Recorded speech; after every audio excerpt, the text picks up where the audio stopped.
وَلَقَدْ يَسَّرْنَا الْقُرْآنَ لِلذِّكْرِ فَهَلْ مِن مُّدَّكِرٍ قال رسول الله صلى الله عليه وسلم بلغوا عني ولو آية۔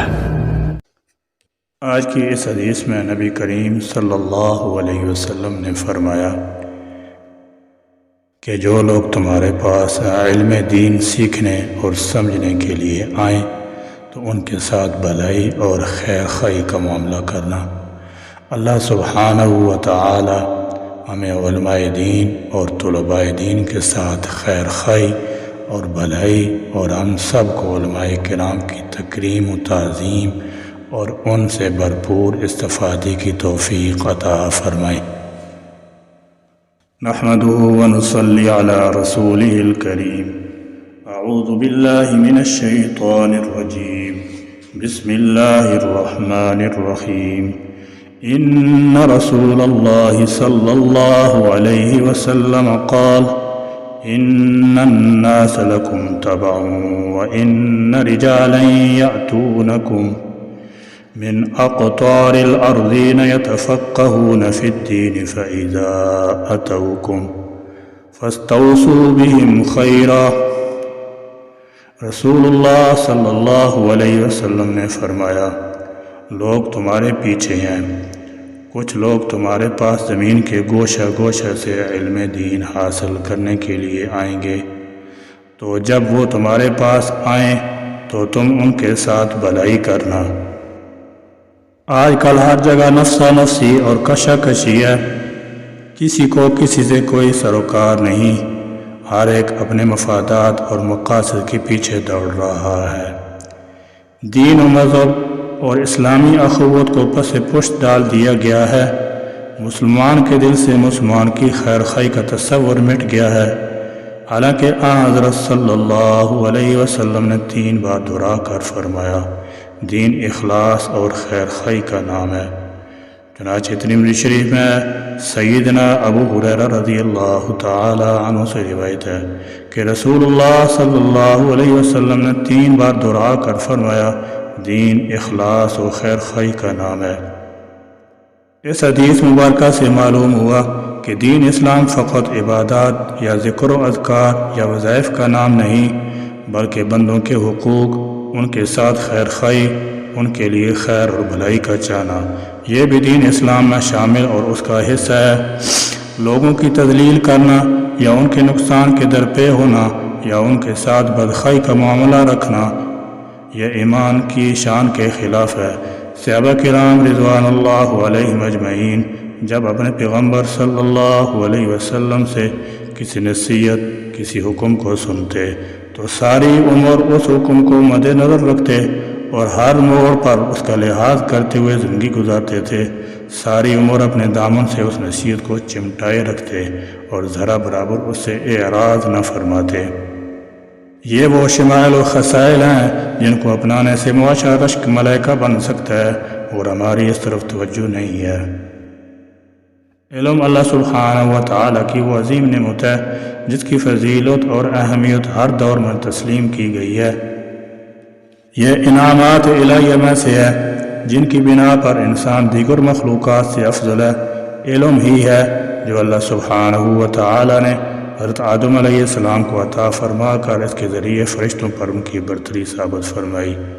چونکہ رسول اللہ صلی اللہ علیہ وسلم اللہ تعالیٰ کے آخری پیغمبر تھے، اس کے بعد ان کے علم کے وارث یہی علماء حضرات ہیں، اور انہی کی بے مثل اور خالص اللہ سبحانہ و تعالیٰ کی رضا جوئی کے لیے کی گئی جد و جہد اور خدمت دین کا نتیجہ ہے کہ یہ دین الحمدللہ آج تک اپنی اصل شکل و صورت میں باقی ہے، اور ہر دور میں اس کے دفاع کے لیے یہی علماء کرام تھے جو سینہ اس پر رہے۔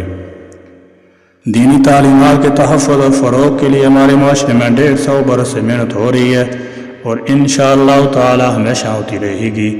دینی مدارس اپنے قیام سے اب تک ایک ہی مقصد کے لیے سرگرم عمل ہیں کہ انسانی سوسائٹی کا تعلق وہی الہی اور آسمانی تعلیمات کے ساتھ جڑا رہے اور زمین پر بسنے والے سب لوگ اپنی زندگی آسمانی تعلیمات کی روشنی میں وہی الہی کی ہدایات کے مطابق بسر کریں۔ اور زمین پر بسنے والے سب لوگ اپنی زندگی آسمانی تعلیمات کی روشنی میں وہی الہی کی ہدایات کے مطابق بسر کریں۔ یہ جو دینی تعلیم ہے یعنی قرآن مجید اور حدیث نبوی کی شکل میں وہی الہی اور آسمانی تعلیمات ہیں، سب سے پہلے ہمیں اپنی ذات کی پہچان حاصل کرنے میں اس کی ضرورت پڑتی ہے۔ اس کے بغیر ہمیں دنیا میں اپنی پہچان، اپنا تعارف مکمل نہیں کرا سکتے۔ ہم کیا ہیں، کیوں ہیں اور ہمیں کس نے بنایا ہے۔ دنیا کے جتنے علوم و فنون ہیں یہ بہرحال ہماری ضرورت ہے۔ سائنس، ٹیکنالوجی، بیالوجی، سوشیولوجی وغیرہ، ان میں سے کسی چیز سے ہمیں انکار نہیں ہے، لیکن ان کا دائرہ ہماری اس دنیاوی زندگی تک محدود ہے۔ اب ہماری زندگی 10 منٹ باقی ہے، 10 گھنٹے باقی ہے، یا 10 مہینے باقی ہے، یا 10 سال باقی ہے۔ ان کی ضرورت بہرحال مجھے اور آپ کو زندگی ختم ہونے سے پہلے ہے، جبکہ آنکھ بند ہونے کے بعد ان میں سے کوئی فن، کوئی علم ہمارے کسی کام کا نہیں۔ حالانکہ اسلامی عقیدے کے مطابق ہماری زندگی صرف آنکھ بند ہونے تک نہیں ہے، بلکہ اس سے آگے بھی ہماری زندگی ہے۔ اس سے آگے برزخ بھی ہے، حشر بھی ہے، پل صراط بھی ہے، جنت بھی ہے، اور اللہ نہ کرے جہنم بھی ہے۔ لہذا ہماری جو اصل زندگی اور مستقبل ہے اس کے حوالے سے ہمیں جو تعلیمات، معلومات اور رہنمائی ملتی ہے وہ قرآن و حدیث کی شکل میں ملتی ہے، وہی الہی اور آسمانی تعلیمات سے ملتی ہے۔ اسی وہی الہی اور آسمانی تعلیمات کو محفوظ کرنے کے لیے مدارس ہیں۔ ان مدارس میں طلباء دین ہیں، اور طلباء دین کی ایک جماعت ہے جو دن رات قرآن حدیث کو اپنے سینوں میں محفوظ کر رہی ہے۔ یہی وہ مبارک جماعت ہے جس نے دینی مسائل پر دقیق و عمیق نظر رکھی اور دین کے ہر پہلو کو اس کا دروازے کر دیا کہ اب عامت المسلمین کے لیے شرعی اوامر و نواہی سے آگاہی حاصل کرنا نہایت آسان ہو گیا ہے۔ اگر ہم غور کریں گے تو سمجھ میں آئے گا کہ نہ جانے مدارس اسلامیہ اپنے اپنے علاقے اور اپنے اپنے مقام پر کیسی عظیم خدمات سر انجام دے رہے ہیں، اور یہ مدارس اسلامی کے یہ وہ احسانات ہیں جس پر پوری امت کو ممنون و مشکور ہونا چاہیے۔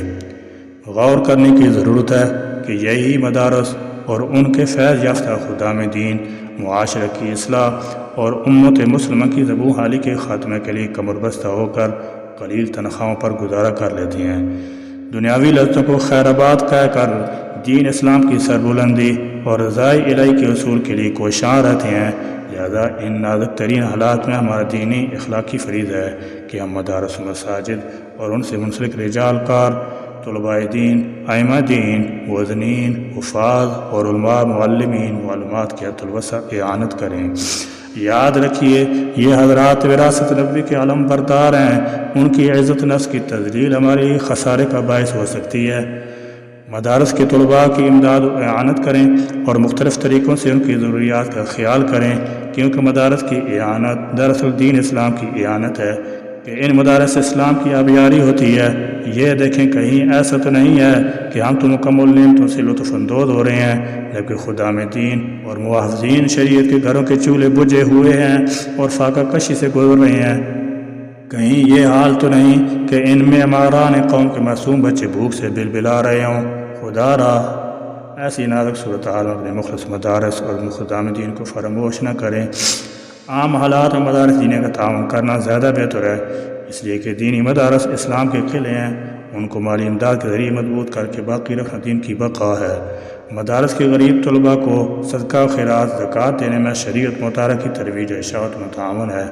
اللہ تعالیٰ جل شانہ ہمیں اخلاص و خیر خواہی عطا فرمائے اور حدیث نبی صلی اللہ علیہ وسلم کے مطابق اپنے آپ کو ڈھالنے کی توفیق عطا فرمائے۔ اللہ پاک ہماری اور تمام امت مسلمہ اور ساری انسانیت کی حفاظت فرمائے۔ مدارس اسلامیہ اور مراکز دینی کی غیبی حفاظت فرمائے۔ آمین ثم آمین یا رب العالمین۔ وصلی اللہ وسلم وبارک علی نبینا محمد وآلہ وصحبہ اجمعین۔